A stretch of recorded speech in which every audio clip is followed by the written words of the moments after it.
Twist! Hey! Don't be mad, but I pushed some buttons in your lab and now I'm in cyberspace. Looking for that elusive dislike bar that's been missing for months, but look what I found instead! Beer!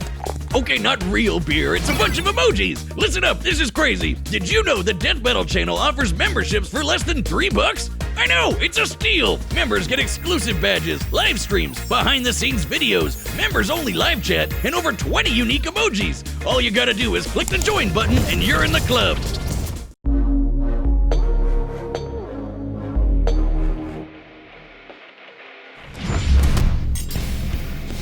Thor, the god of thunder. And Vegeta, the prince of all Saiyans! The sky shakes when they appear, and the earth trembles when they approach. No world can contain the power of these two gods of war. Or their egos. He's Wiz and I'm Boomstick. And it's our job to analyze their weapons, armor, and skills to find out who would win a death battle. Thunder cracks, the heavens rumble, lightning blinds your eyes. You look up to the sky and pray for mercy because Thor is angry. Well, you would have if you were a Viking. Nowadays, we don't have time for myths and legends. Oh, don't we? For in the modern mythology of Marvel Comics, the Norse god of thunder was reborn. And I'd wager this Thor is a hell of an upgrade. The son of the All-Father Odin, Thor lived the life of a warrior prince, battling all manner of magical foe for thousands of years. That is, until he got a little too big for his britches. So to teach him a lesson about humility and compassion and whatever, Odin exiled him to the worst place in the universe, New York. Ooh, you hate to see it. Thor's Asgardian body is immensely durable, immune to disease, and capable of healing far faster than any mortal man. He's also the literal god of strength. We're talking lifted a planet-sized serpent strong, knocking out the Phoenix Force strong, arm wrestling with Hercules and almost throwing the Earth out of orbit strong. Notably, he was once blasted with a graviton bomb, which subjected him to the gravity of a neutron star. That's over 200 billion times greater than Earth's gravity. And he's got the stamina to match. Nice. Able to fight for 40 days and 40 nights without stopping. And what better weapon for the god of storms to wield than a sentient cosmic storm? Eons ago, the almighty god Tempest rampaged through the universe. It arrived in Asgard, and after a pitched battle, Odin managed to trap it within a block of the magical ore Uru that he would forge into his son's hammer, Mjolnir. Oh, what more can be said about this beautiful thing? Forged in the heart of a dying star that went supernova and killed the dinosaurs, Mjolnir is maybe my favorite thing ever. He can channel bolts of lightning, manipulate the weather, open portals to other dimensions, and absorb and redirect energy attacks. Or just suck it out of your body against your will, like with this radiation dude. The presence. Not gonna be present for much longer, bud. He's even used 2 Mjolnirs to absorb the power of the God Bomb, which would have killed every deity in existence across time and space. That's just the tip of the iceberg. Mjolnir can transmute the elements, turn Thor invisible and intangible, let him travel through time, and even bring people back to life. And if Thor wants to fly, all he has to do is take it for a spin. Literally, he throws that motherfucker as hard as he can and holds on for dear life. And when he does, it flies fast enough to cross the entire galaxy in seconds. Only one problem. It's a little teeny. Unlike Thor's big-ass axe, Jarnbjorn, it's sharp enough to cut through celestial armor, and it's unbreakable, and an axe. Okay, look, it doesn't have a galaxy storm inside it, but it's still pretty cool. Oh shit, look, Wiz, I'm worthy. No, you're not. There's no enchantment on the axe. Well then what the hell am I gonna do with this? But should he face an enemy beyond the likes of even his world-shattering strength, Thor can harness his inherent godly power into one single ultimate attack, the God Blast. God is right. Even Galactus, the devourer of worlds, shit his pants and bounced at the sight of such an awesome attack. Jesus, even the Avengers seem pretty small potatoes compared to this guy. Why'd he even bother with them? Because not every problem can be solved by hitting it really hard. Bullshit. That was the point of Odin's lesson, to force his headstrong son to confront a world more complex and nuanced than his millennia of battle had prepared him for. Thor had to be more than a warrior, he had to be a hero. He's battled Thanos, the Silver Surfer, and even the Sentry. The Sentry is strong enough to contend with the World Breaker Hulk, a being strong enough to destroy the Marvel Universe over 100 times over. And fast enough to demolish Ares, the Greek god of war, who can fight within the span of plank time. That's like the tiniest amount of time that we can imagine. There are as many planks in a second as there are grains of sand on Earth. Oh wait, did I say Earth? I meant 10 million billion Earths! Thor has tanked disintegration beams trying to tear apart his atoms one by one, survived Mephisto trying to consume his soul, and even withstood a temporal rift that aged normal people to dust. Oh, he's a hard bastard to kill, and even nastier when he loses his temper. By entering a state known as Warrior's Madness, Thor commits an unpardonable sin in Asgardian society and willingly sacrifices his sanity for a tenfold increase in power. Yeah, despite being a really sweet lunk that talks like he's in Masterpiece Theater and dresses like he's in What's Opera, Doc, Thor has struggled with being worthy of his father's legacy and throne. But no matter what unbelievable shit Marvel throws at him, Thor always rises to the occasion. Take the time this big machine called the World Engine was controlling Yggdrasil, the world tree that connects 10 universe-sized realms. The World Engine's purpose was to mechanically trick Yggdrasil into disrupting the natural flow of Ragnarok, the end of the world. So Thor just pushed it and literally reversed the flow of fate. That's right, he outmuscled a giant multiversal tree and prevented Armageddon. Not a bad Saturday. And he'd go a step further and defeat the mysterious elder gods that manipulated the cycle of Ragnarok in the first place, ending it forever. So perhaps now when you look up at the thundering sky, you won't fear the god's capricious wrath. Because you'll know it's just Thor, the god of thunder, kicking ass and saving the day.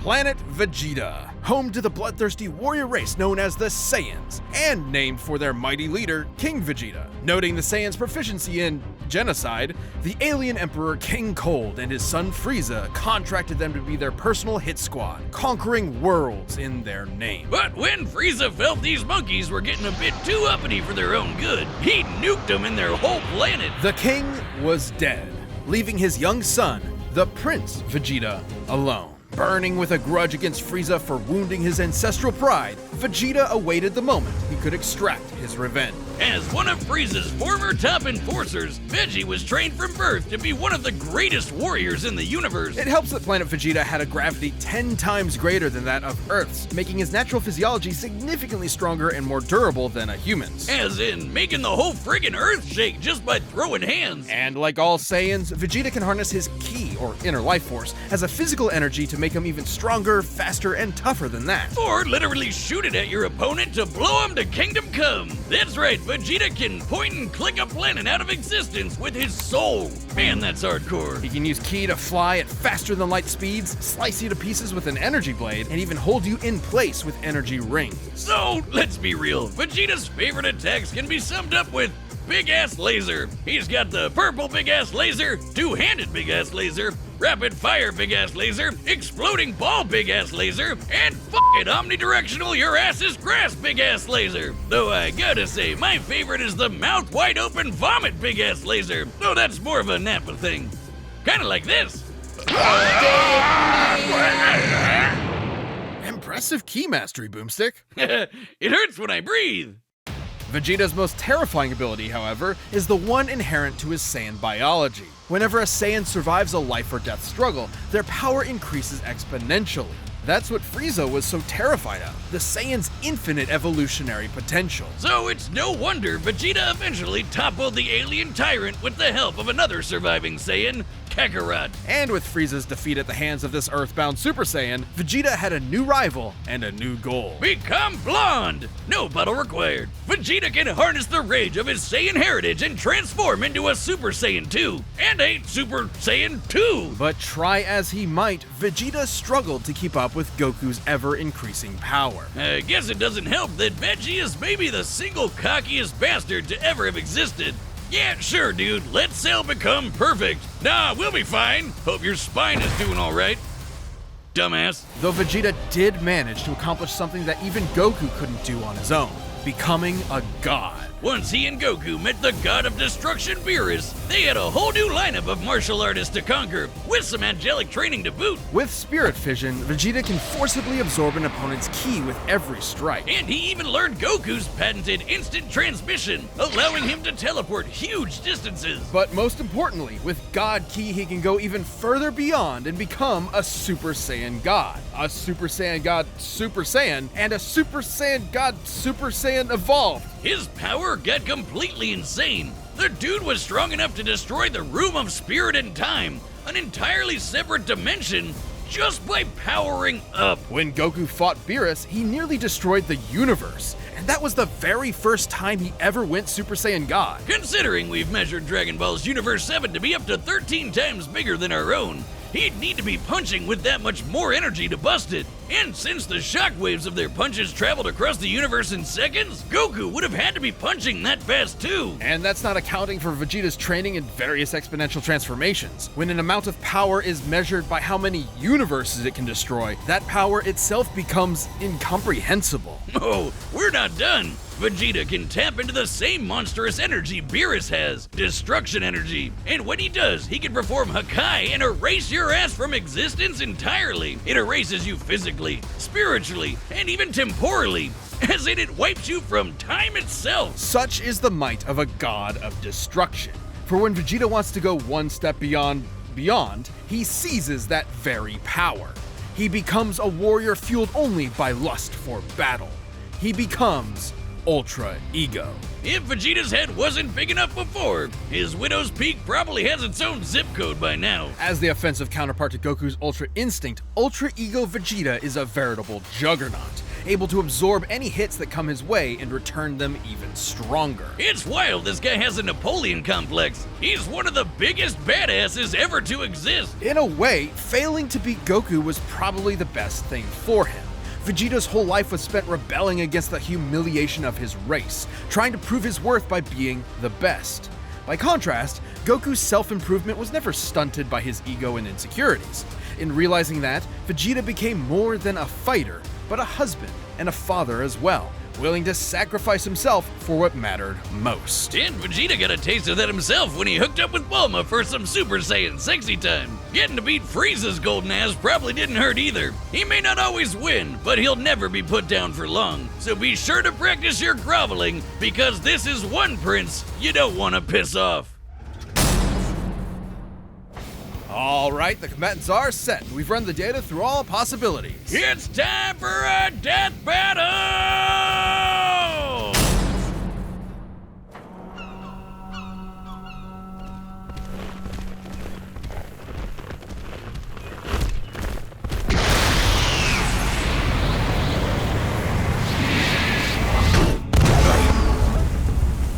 Oh there, mighty warrior. What business havest thou upon earth? Throw that hammer at me again, and my business will be polishing my gloves upon your face!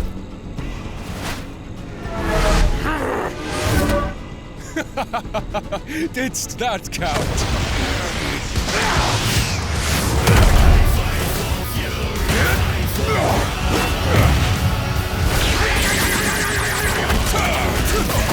Yield, damnable cur! Thou fight'st well for a mortal. Alas, you face a god!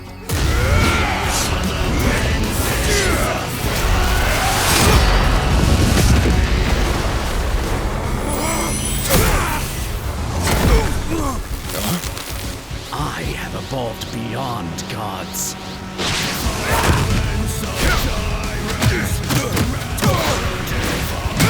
I'm the Prince of all Saiyans, and you can burn in hell! Big Bang Attack!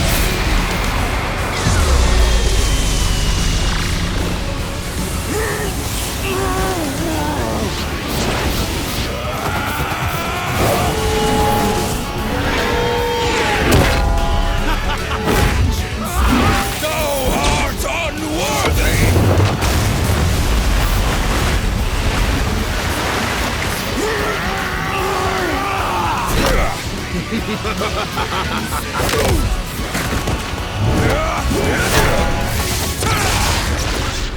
Tell me, does a god such as yourself feel fear?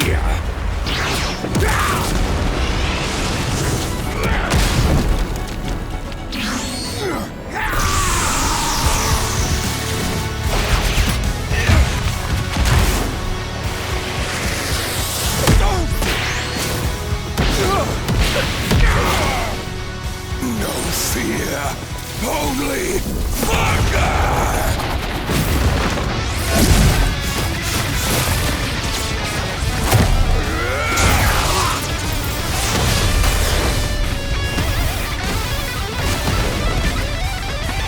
All you will feel is oblivion!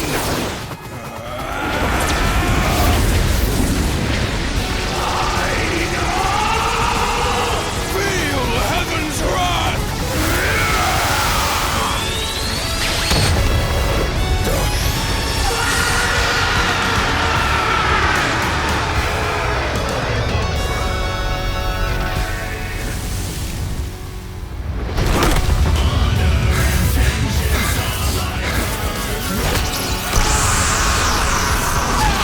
Always aim for the head.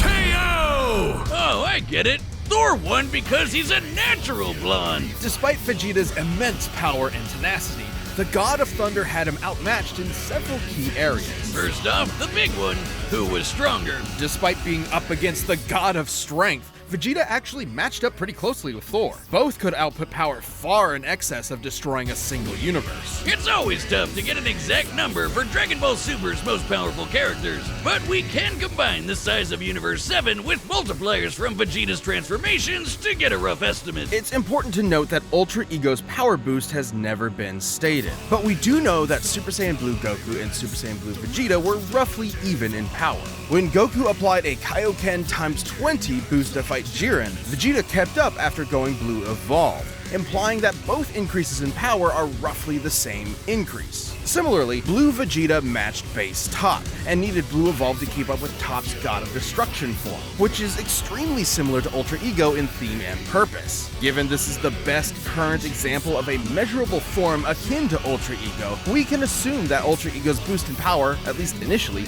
could be extremely similar in terms of a percentage increase, making Ultra Ego's original state about 20 times more powerful than Blue Evolve. With that in mind, Vegeta at his peak could destroy a universe roughly 260,000 times over. And Thor was pretty close to that. Taking a look at the Marvel Universe's size, which has a radius of at least 1 trillion light years, as well as scaling to the Worldbreaker Hulk, Thor ended up only about 10 times stronger. Not terribly different, and it's definitely possible Vegeta's power could increase during the fight to match him. But even if he was stronger, it wasn't the only thing that mattered. Ultra Ego's damage absorption could only do so much against an opponent like Thor. Vegeta may have trained as a warrior from birth, but Thor has been fighting for millennia against a much wider variety of foes, allowing him to adapt to Vegeta fairly easily. And the fact that Thor was way faster gave him a lot of leeway to use that extra combat experience. Applying Vegeta's transformation multipliers to the shockwaves from Goku and Beerus' punches, Vegeta should be able to fight at nearly 300 quintillion times the speed of light. But scaling to Ares moving within Plague Time?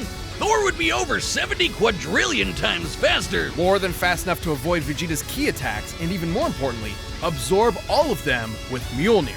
This alone could shut down all of Vegeta's ranged attacks. Sure, Veggie could absorb it back with Spirit Vision, but he'd have to hit Thor first. And with that much of a speed difference, that's easier said than done. And since Thor can just will the energy out of somebody, he could just take it right back. And then some. Even without absorption, Vegeta's ki reserves are not infinite, and many of his battles have ended with him at low energy. He was exhausted by the end of the Tournament of Power, which lasted about 1 hour in total. Meanwhile, Thor fought an army for over a month straight. Theoretically, Vegeta could have ended the fight immediately with Hakai, if not for the fact that Thor has resisted existence erasure before, including physically, spiritually, and temporally. Meanwhile, Vegeta had no way to match the God Blast, which could have killed friggin' Galactus. And that guy has threatened the infinite multiverse with destruction just as a side effect of his battles. That's a level of power beyond anything we've seen in Dragon Ball yet, let alone Vegeta. Vegeta was never going to go down easy, but Thor's raw power, speed, and devastating godly abilities were too much for the Prince of all Saiyans. Vegeta Mjolnir nearly won until Thor blew his mind. You might say that pun was kind of terrible. You don't do puns! We've talked about this! Aw. My thing. Well, the winner is Thor. Thank you for watching. Stay tuned, we'll be jumping into the next matchup next week. But you can always get more Death Battle right now by clicking one of those boxes right over there, and by downloading the battle music linked down below.